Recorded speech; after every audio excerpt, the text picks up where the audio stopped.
পারিবারিকভাবে জীবনানন্দ দাশ এতই বড় কবি ছিল, তার তো ওয়াইফের সাথে এমন খারাপ সম্পর্ক ছিল, মানে ওই বেদনা বোধ থেকে অনেক ভালো ভালো কবিতা জন্মেছে। তারপরে মাইকেল ভালো কবি হওয়ার জন্য আপনার সংসারে ঝামেলা লাগাবে।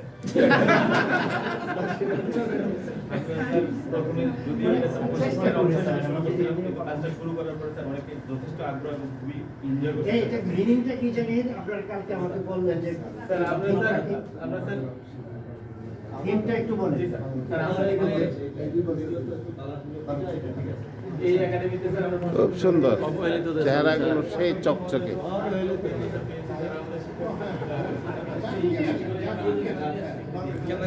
সেই